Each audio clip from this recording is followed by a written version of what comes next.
And the river still shines and shimmers in the light as it did in our grandfather's day, when they rode all night to fish in the morning and lived in Willapa Bay. Okay, so our next guest, Nahja Chimenti, is a traditional tall ship sailor.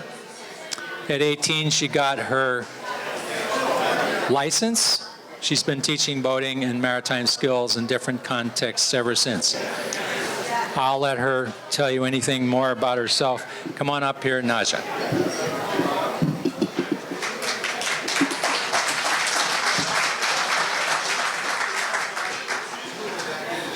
Good evening. So the first thing, I have a bit of a confession to make. I am not a fisher person. I come from the world of tall ships. I was conceived on a tall ship. I was raised on and around tall ships. And as much as I hate to say it, to the layman, the person who doesn't know instinctively what a tall ship is, it's pretty much a pirate ship. But it's not a pirate ship. But that brings up the right image. So that's where I grew up. But there isn't a Tall Ship Poets Festival. So very gratefully, I get to come here. As Ron McDaniel said last night, there are some commonalities. And this piece, I hope you will find some commonalities with. It's called The Galley Stove. It is said that at the heart of a happy crew is a good cook. If that is so, in my experience, this is quite true, then the heart of the ship is the galley stove. On this ship, her name is Sadie, comforter in times of cold and woe, feeder of generations of crew and students, Satan's stand-in in midsummer, fount of that infinitely precious luxury, endless hot water. She is a great hulking metal beast stuffed into the corner of the galley, burned-in stains down the front of the oven, a fence around her edges, and a flock of fiddles waiting crammed together on the cool end of the griddle. Always a giant kettle or two burbling away. Being a diesel stove, she runs continuously around the clock, day in or day out. Her eternal fires go out only for occasional maintenance. At such times, esoteric rites of cooling and cleaning are performed, the fiddling with fine adjustments of fuel or air or chimney. Then comes the ceremony of relighting, the carefully formed pool of fuel, the lit wad of toilet paper, the waiting with crossed fingers for the flames to rise and steady, air to heat and draw.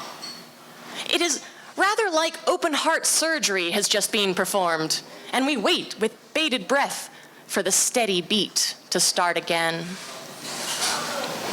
She is capricious from season to season. Under the ministrations of an interminable rota of different engineers, her inner workings alternately function smoothly or balk. This month, setting 5 barely boils water. The next, setting 2 burns anything you try to bake. This spring, she requires cleaning every week. Next fall, she runs flawlessly all season. Like an aged relative, you need to learn what her private gripe is each time, and then adjust.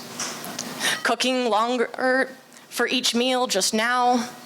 Next, it might be baking with the oven door ajar.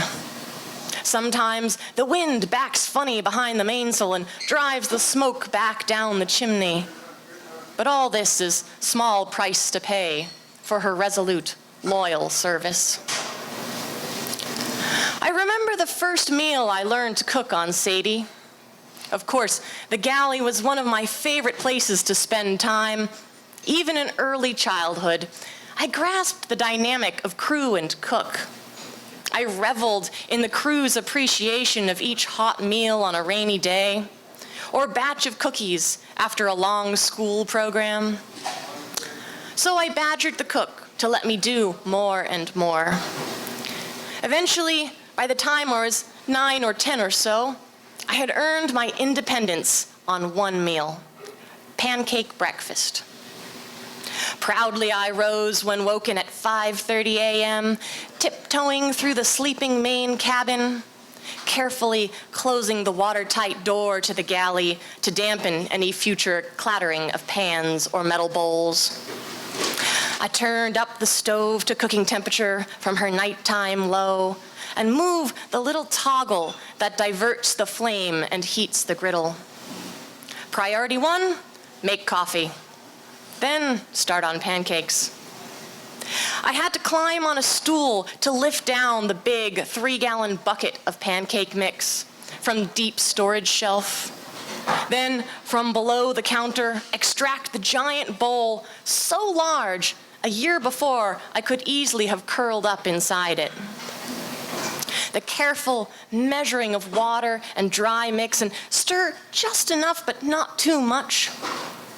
If I was allowed to be fancy, I might then divide the gooey mass into smaller bowls and add things like chocolate chips or blueberries to make different batches. All that was the easy part. For you see, the true art was cooking the pancakes on Sadie. She was large enough for 2 cast iron pans, one big, one small, over the flame side, and still use the full griddle over the oven. However, every 2 square inches was a different temperature from every other 2 square inches. Not a problem for a large pot of soup, but rather challenging for 3 to 4 inch discs. In full pancake making swing, there could be as many as 10 to 15 pancakes covering the surface. The ones on the far side of the griddle might take 3 times as long to cook as the ones directly over the flame. It was quite a lot for one 10-year-old to keep track of at 6 a.m. in the morning. I was rightly proud of my successes, though there were a few failures too, and more than one burnt pancake ended up in the compost bucket. I would sit there like a mother hen, watching her chicks flipping pancakes madly while the ship came to life around me. The crew woke, consumed the coffee I had made, stowed the cabins for the day. An hour or so later, the last pancake came off the cool end of the griddle and was added to the heaping tray in the oven. I would set up the serving counter at the mouth of the galley, take syrup and jam out to the great table in the main cabin, and at last set out my great labor of love. 50 to 100 or more pancakes in a great steaming heap, waiting to fill cold morning bellies and fuel a hard day's work of teaching and sailing. Together, Sadie and I helped everyone start the day strong. Years later, I returned to work aboard the ship as professional crew. It was a hard spring season with too much to do and too little time. The crew never quite bonding in the way it takes to make such trials light. Yet, I can say, without a doubt, my best day of the season was the one I traded places with the cook. It turned out to be a horrible day, rainy and windy, and on top of it all, doing multiple day sails off an island with no dock, every passenger ferried out from the beach by small boat. Through it all, Sadie and I worked to keep our crew warm by proxy. Together, we made cookies to warm their spirits and rich fried rice to heat their bodies. Whatever trials and tribulations they suffered on deck, when they came below, only their gratitude showed. Thankfulness for our contribution to the sustenance of body and soul. All that day, Sadie ran smooth and easy, a radiant anchor for the storm-tossed crew. And for the first time all season, I was truly happy. I had a real sense of value and purpose. At the end of the sailing season, the ship is laid up for the cold winter months. The southerly gales drive ragged sheets of rain across the harbor. Below, the cabins are gutted of comfort. Hard surfaces laid bare for maintenance. Piles of blocks and shackles fill the bunks. Tools and manuals crowd the tables. But in the galley, Sadie still hums along, source of endless pots of hot coffee and steaming tea kettles. In pride of place, a giant pot of soup of the day, filled with winter roots, cast-offs from the local farmer's market. At lunchtime, workers and volunteers gather from their various far-flung tasks, drawn by the promise of nourishing stew to the cozy heart of the ship. In small flocks, they move through the galley, clustering close to Sadie's radiance, to toast their rumps and drive the chill from their toes. The great ladles are unhooked from above the stove, and the boiling bisque is served out. In the main cabin, they gather and perch with their steaming bowls, like roosting wrens amongst the heaps of gear, warming hands and bones with Sadie's heat, their hearts and souls with stories and laughter.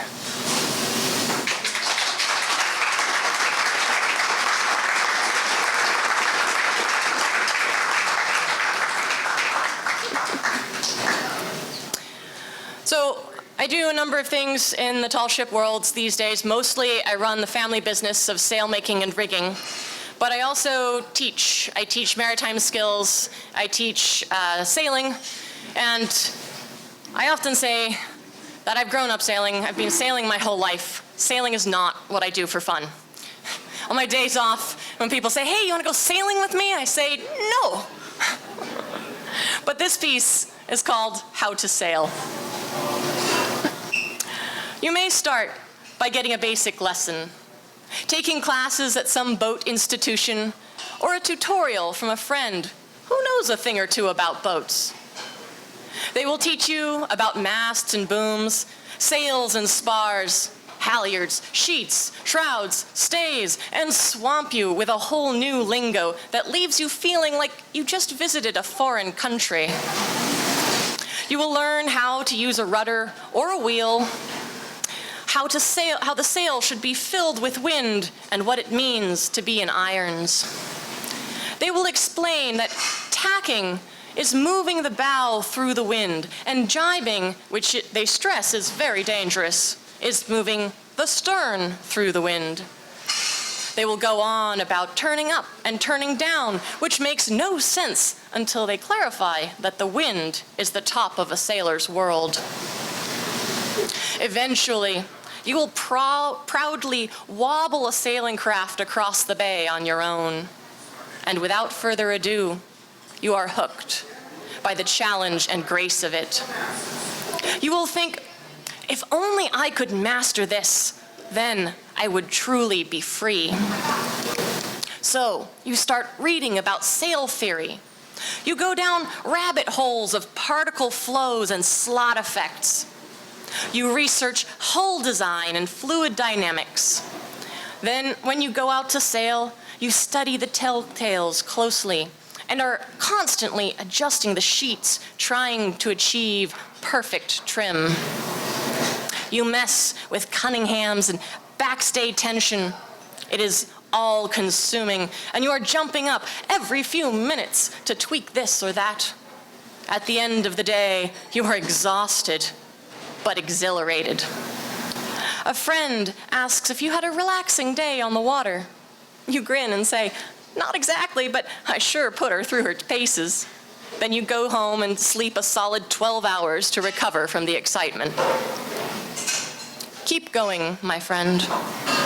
Go, geek out, learn the science.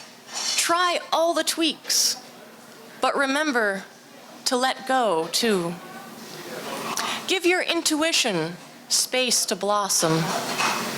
Sail for hours, days, weeks, years.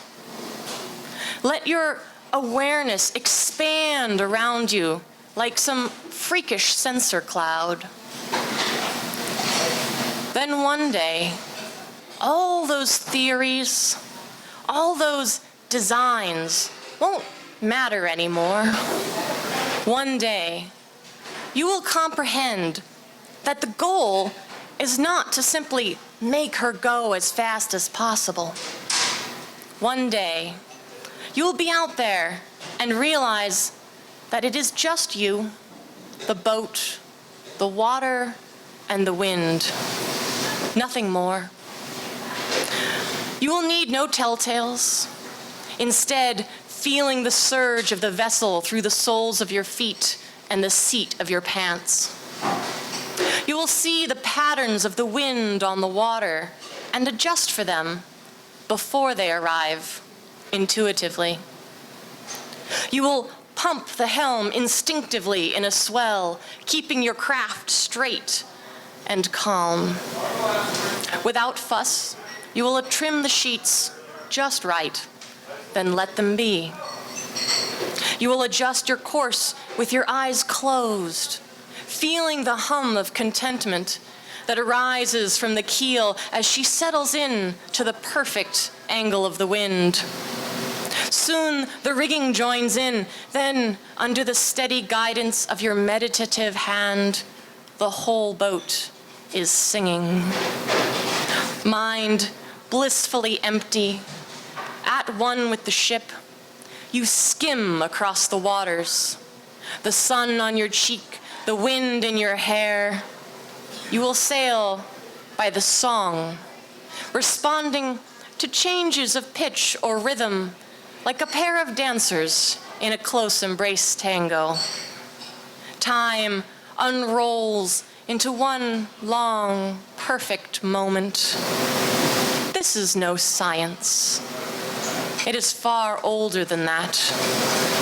It is art. It is skill taken far beyond logic and patience and practice. True mastery. When the infinitely complex, through moil and toil, has boiled down to its essence and become the simplest of things. Wind on sail, water on hull, and hands that move without conscious thought to bind them together effortlessly. Now that is really how to sail. When at last you come back to port, sliding smoothly into your slip, you are serene. It has been a long day of sun and sea, wind and wave, but now you feel refreshed and at peace. Thank you.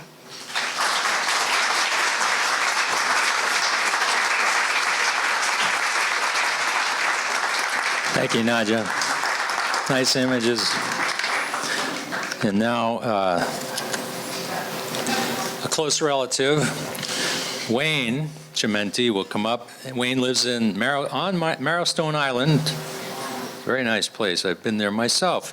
Near Port Townsend, Washington. He sailed for over 40 years on tall ships around the world. Wayne is a captain, rigger, and sailmaker, presently running a community boat project which teaches high schoolers boat building and seamanship. Come on up, Wayne. Good to see you.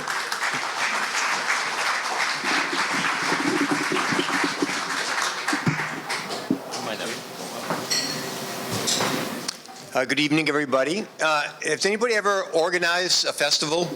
Because I can tell you it is a lot of work. And so could we just all together for John today? I mean really, it's like...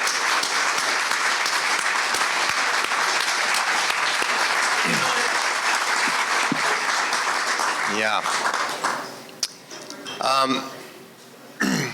I've been coming down here for over 15 years now. And so I thought it was time to do a vintage set.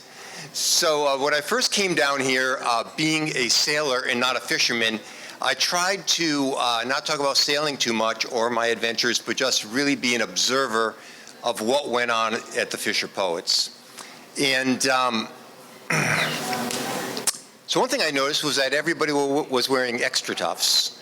And so who in this room owns a pair of extra tufts? Could you just raise your hand? Yeah. So, you know, nowadays, extra tufts, which used to be just working clothes, are getting kind of trendy. It's like, you know, I come from Port Townsend, up by Port Townsend, and you go in the bars, and all the hipsters are wearing new Carhartts, you know? And if you really want to see it, you go down to Seattle where they're wearing Filstons. You know, that, you know, what used to be a workman's coat, you know, it's now $250 of just waxed canvas. But what I find is that extra tufts, although they are tough, they do wear out. And sometimes they'll just go right at the seams. So somebody one time taught me how to repair an extra tough. And so now I'm gonna tell you about it. How to repair an extra tough. Well, you need leather, sandpaper, and contact cement. First, address the extra tough. Hold it lovingly. Feel its lightness, its beautiful suppleness. It is a work of art. Simple, easy, but oh so strong. Now get the sandpaper. No, not that worn out piece. Why do you keep used sandpaper and so much of it? Could it be that you're used to saving everything? Could it be that in your life, every penny counts? Could it be that random screw, just the right screw in a jar of cast-off leftover bits, could mean the difference between you coming back or not? Anyway, get a new piece of 100 grit sandpaper. You deserve it. Sand that area, much wider than the patch, but sand gently. Sand like you pet your dog when he runs to greet you after a long time at sea, like you stroke the cat that purrs in your lap, while you sit by the wood stove and warm your cold, wet feet, like you stroke your woman's back as you hold her, strong and gentle, just happy to be home alive one more time. Now, cut the leather patch, not rubber. This is a key, leather. Now apply the contact cement, again, wider than the patch. And onto the leather too, and wait. This is the hardest part. Wait an hour. Yes, I know this is the hardest part, because you have always been the kind of person who likes to get her done. You are a person of action. You have got a lot to do. But wait, and wait you must. Go make coffee. Good coffee. You deserve it. Go walk the dog. Go into the woods. Go take a nap.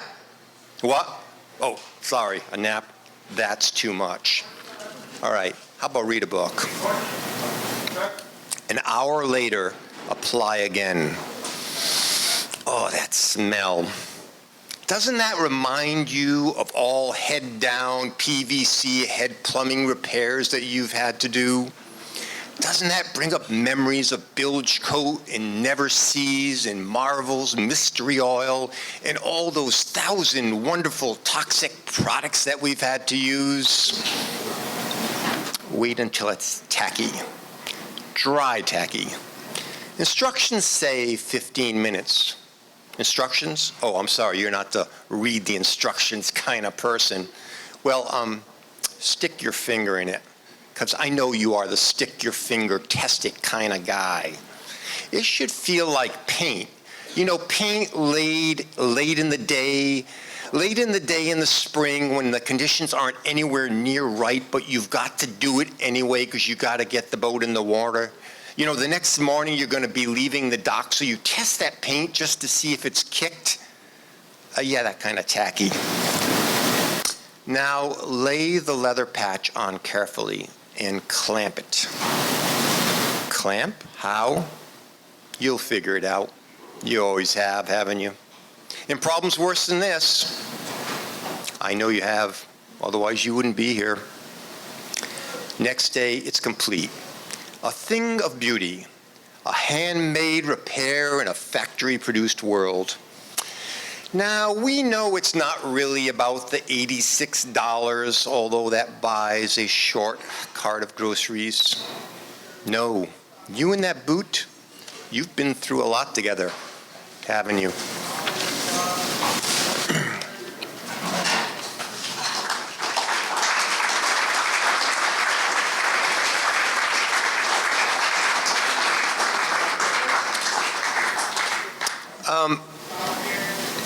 Yeah, my friend Dan O'Quinn, he forged the way coming down here.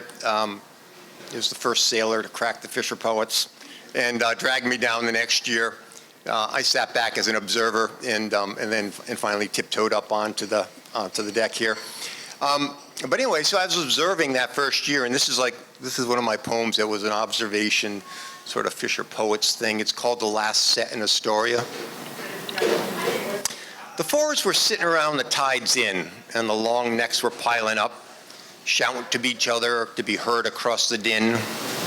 Well, the set-net poet, he grabbed some greasy paper from under the fries, and he starts scribbling a bulkhead ballad with a bulky carpenter's pencil, the tip of it sharpened with his knife, and it was in his scarred and calloused hand.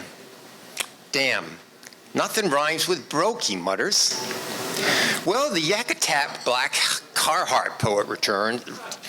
Well, what do you mean? What about joke or choke? You know, my life is a joke. I feel like I'm going to choke. My wife says I'm a big jamoke. And he chortles a little. Well, big blonde extra tough poet scoffs. How many times do I have to tell you it doesn't have to rhyme? It's all about empathy and ironic juxtaposition. No, says the set-net poet. All the good ones rhyme. Yeah, says the Black Carhartt Yakutat poet. And another thing, they gotta make sense. The big blonde waves him off. Come on, schooner boy, we're out of here. I follow her lead. Extra tough tango to the door. And through the fog and the black drizzle of the night we waltzed. We went to the Columbia, to the Voodoo Lounge, to the Wet Dog. Madmen raved about seasons gone bad, killer seasons. Kids whined about lost hardships, virgin seasons and tough old men. Some bars were a rowdy row and some were as quiet as churches. And in some places, folks were stopped dead. Bug a beer, just half-cocked, their jaws slightly open, and they were listening to some desperate phrase. Well, it was getting late, and we were at the Voodoo Lounge, and it was crowded and noisy. Our backs were against the wall. We were between acts. And big blonde poet, she leans in close to me. And through the stale bar scent and the smell of linseed oil stains, I could just detect a faint hint of perfume. And she whispers in my ear so softly, would you bait for me? Would you slit bellies, spill guts, and take the heads off for me? Could you handle if I was up top and you were back aft? Then she eases back a little, and I look into those deep, and for this instant, not so blurry pools. She says, you know, the trouble with you ragboat guys is you smell more sweet pine tar and high school kids' cologne than you do blood.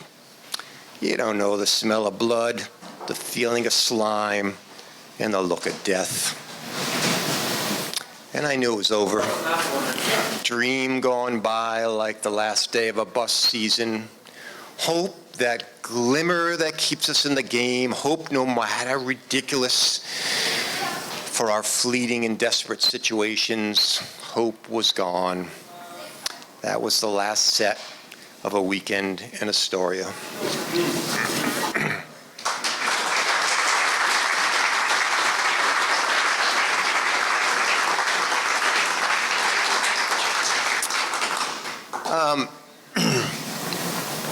you know, a lot of fishermen come up here, but then you find out later on that most of the season they're teaching high school English somewhere, or, you know, they're a college professor somewhere. So, you know, don't let them all fool you that they're just tough and, you know, don't know anything about poetry. And so what I just did was something, it doesn't rhyme. It's called, what's it called? Free verse. So I thought, well, maybe I would try something that rhymed. So I did this poem called Astoria Raving. Oh, it was in late December that I truly do remember, out the window, watching another gale amongst the trees. Deep inside, I felt a craving. Oh, my soul, it needed saving. What could be this mood that's raving deep inside of me, like something from the ancient sea? Now is when salmon get the notion, and they're deep upon the ocean, a moral compass tells them it's time to leave the sea. Tell me, is it eternal mapping that sends their tails a-flapping when river water calls strongly home to thee? Like to me, so revealing, calling strongly home to me, it whispered a place, the key. Now are you not, my brother seaman, also bitten by this demon when February's darkness and sweet rains fall upon your shore? Like salmon you woke from napping. Legs and limbs become a-flapping, and where abound all this thwapping river bound to explore? So magnetically it's pulling strongly at your core. Astoria is the lore. It sits upon the river mouth. Some come from north, some come from south, onto those gray and once deserted streets they do outpour. One weekend woke from yawning like salmon bound for spawning. Many FisherPoets are gathering on this fog-bound shore. Fisher poets, they're coming to this fog-bound shore, to Astoria once more. Each tavern brings with poets that much more, if you know it. There'll be music, stories, shanties, woven magic, words of lore. You won't be caught a-napping with all that fisher poet rapping. You might feel your feet tapping wild upon the floor. Tough souls dancing and prancing, tapping wild upon the floor in Astoria once more. Well, some love to go to bamboo shoot, and others say folk life is quite a hoot, and the Oregon Country Fair is a wild and curious festival to explore. But to us here it's so cheering. Astoria is so damn endearing. So let us raise our glasses, shipmates. Cheering, let us roar. Here's the Fisher Poets once more.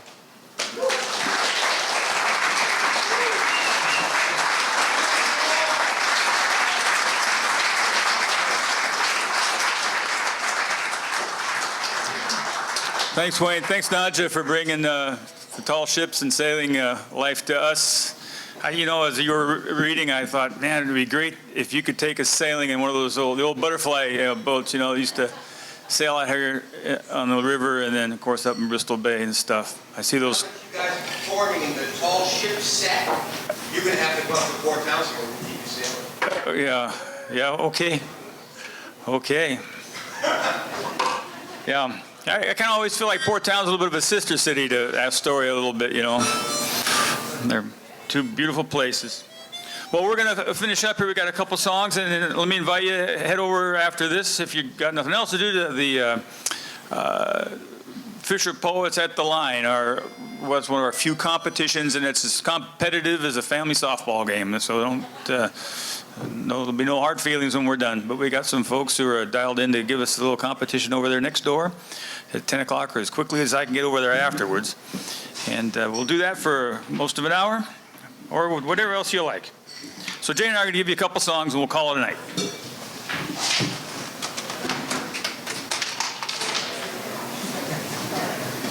I'm going to take this one right here. Give you that one. See? Oh, I think there.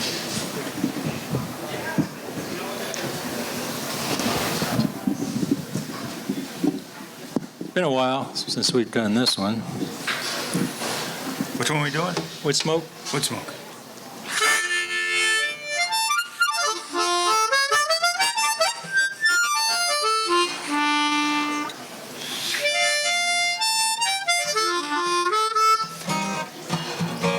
You need a capo? No, but you need the right harmonica, which I think is this one. So what key are you in now?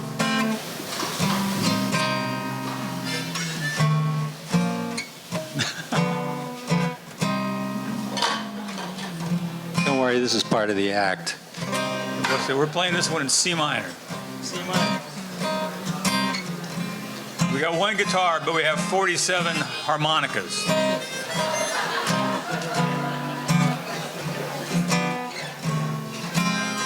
There it is. There it is. It's a true story. Long time ago, it happened. It had a happy ending.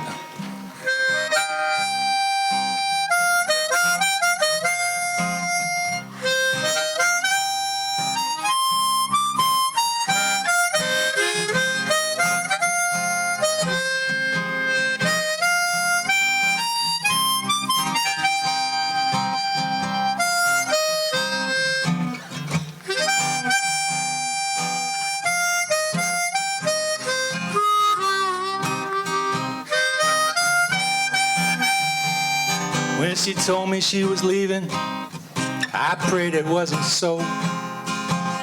After all that we've been through, man, I hated to see her go. I took her in the same skiff to catch the early flight. Drifted out in the channel till the plane went out of sight. Saw a long dark cloud come down. The sky turned steely gray. I felt a cold wind blowing on a bright and sunny day.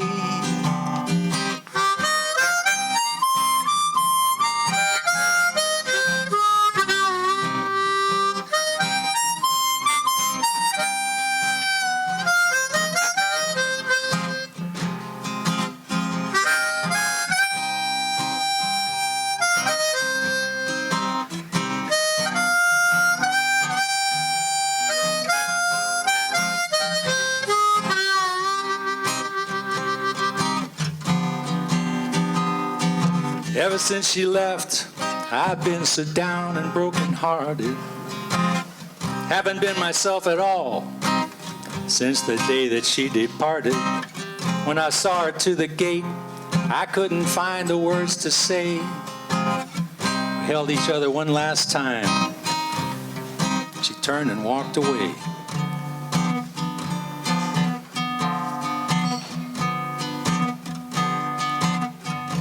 I thought we'd be together through thick and thin. Now she's flown like so much wood smoke on the wind.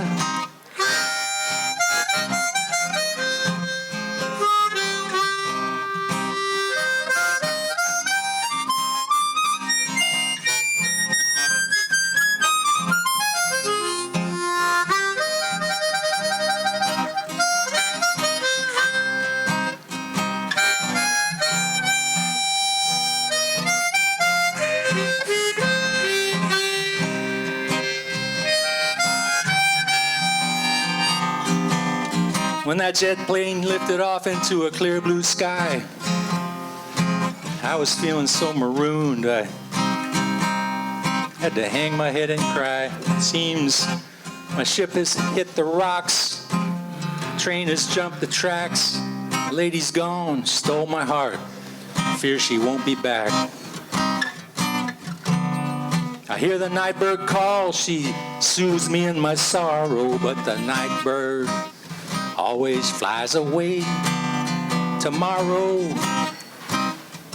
Ever since she left, I've been so down and broken-hearted. Haven't been myself at all since the day that she departed. When I saw her to the gate, you know, I just couldn't find the words to say. Held each other one last time, then she turned and walked away.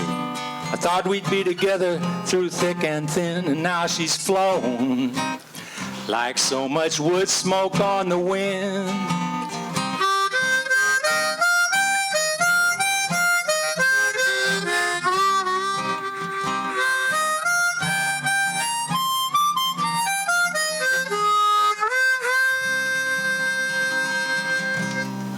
All right. Thank you.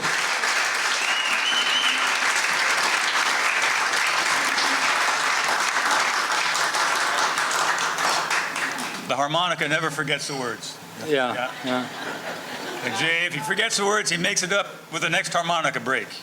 That was you. You should forget the words more often. Oh, man. I'll work on that, John. Well, I'm just thrilled to look up and see a couple of my deckhands there. Byron, welcome. Byron's he's a legend in our crew. He's a #1 deckhand up there in Nushagak. And you were here perhaps when Alana told the story about setting that naked day, and Byron has some experience with that, as well as my boys. We don't have to explain too much about it. These lyrics might be a little dated, as Alana pointed out to me once up there at Nushagak when we were singing it, but this is the way it started, because of course setting that naked day is 20-year-old tradition now. And not everybody knows about setting that naked day up there in Bristol Bay, and sometimes the tendermen don't know. And one time, our boys, our crew, showed up to deliver fish wearing nothing but their permit cards around their necks.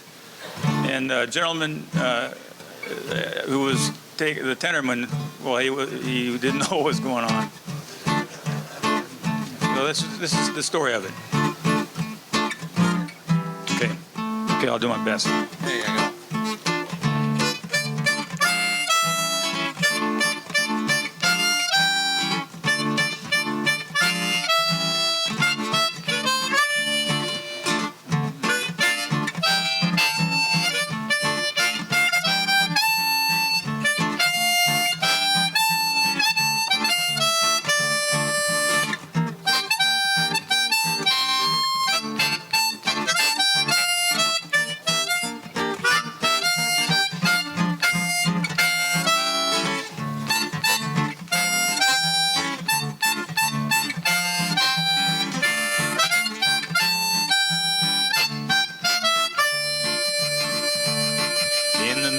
June, they pull their waders on. Now July 4th has come and gone. From dawn to dusk and dusk to dawn, they swelter or they freeze.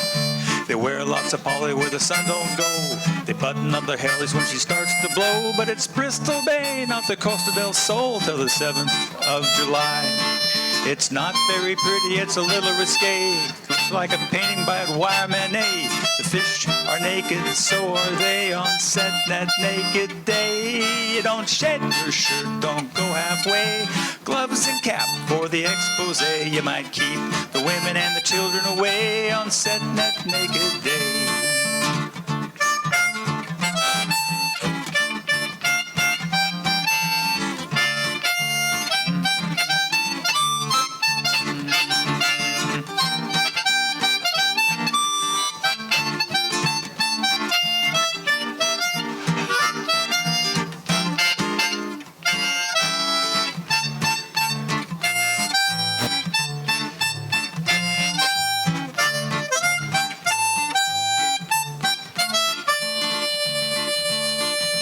Just remember when you're fishing, bear, wear sunscreens.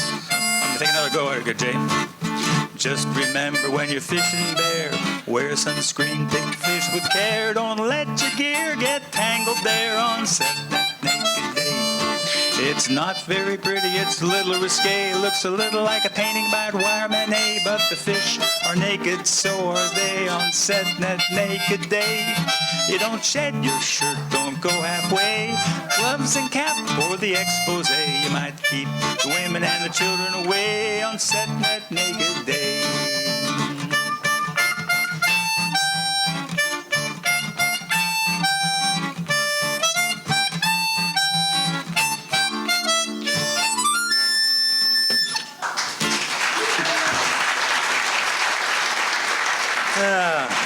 All right. Let's give them ghost singers and let them go home. Okay. Let's try this. All right. You want me to capo that up a little bit, or you want to try it right here? Right there. This is a popular song that we wrote. Somebody else stole it and made it into a cowboy song. But it's about coffee drinking, really, actually.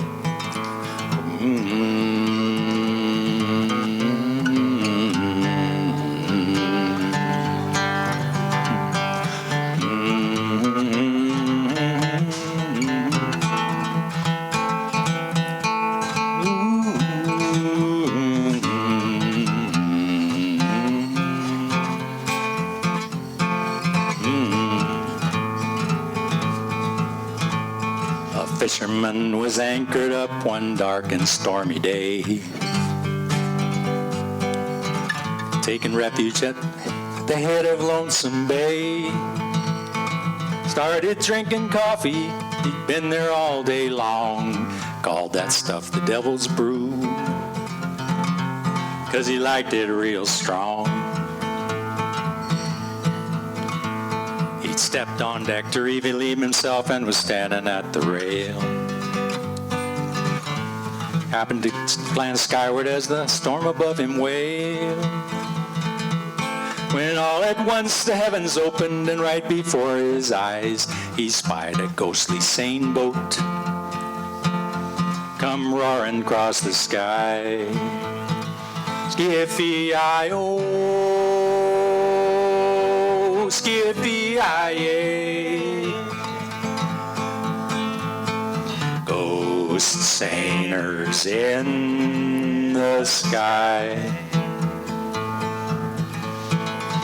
The lonely fisherman rubbed his eyes in shock and disbelief as a school of ghostly salmon now appeared out in the east. The ghost skipper manned the flybridge, his crew stood by the net.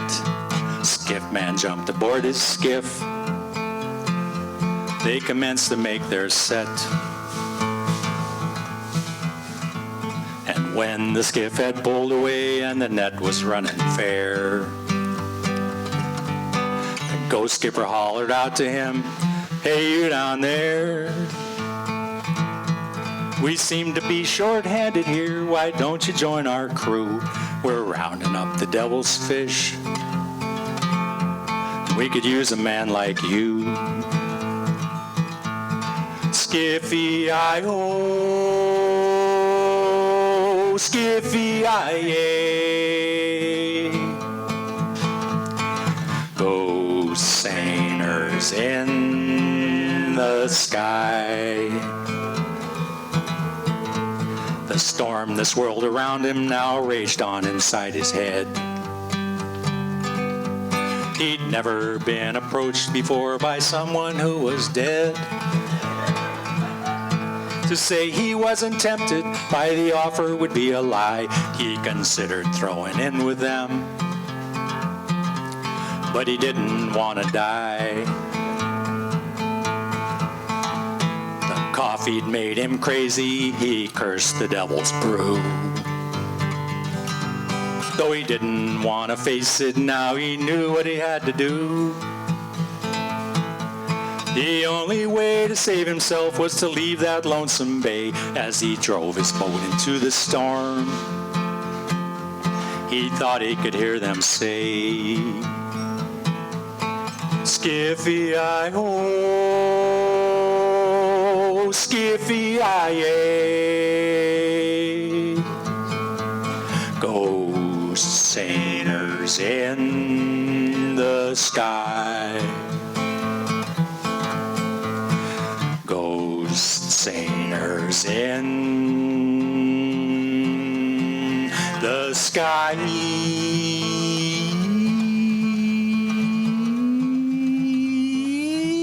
Oh, hit him out. Let her go. Thank you. Thank you.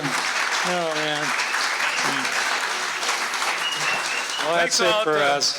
Astoria Brewing Company, thanks for having us tonight. It's a big ask for you guys, and thanks for making us feel at home here. Thanks so much. Thanks for coming. All right. Thank you for sticking and staying.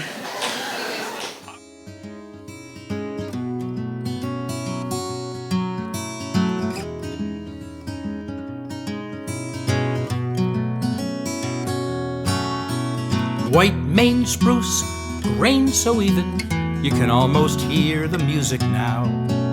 Sidewood bent in the water steaming, and the easy slide of a dovetail saw. I learned these skills, but no one taught me. I make guitars that others play. Too much rain and darn long winters, but I love the work of a luthier's trade.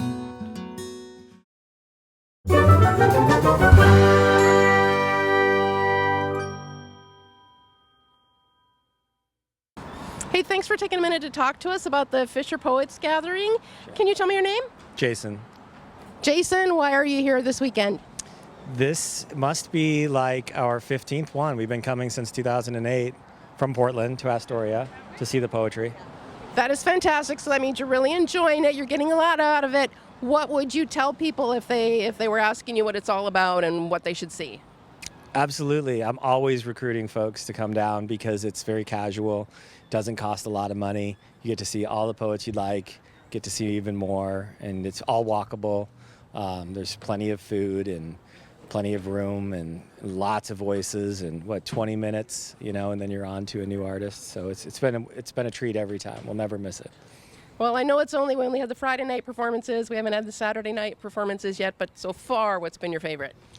I was seeing a number of great familiar faces, and then I finally ventured out a bit and saying instead of my favorites, I'd see some I didn't know.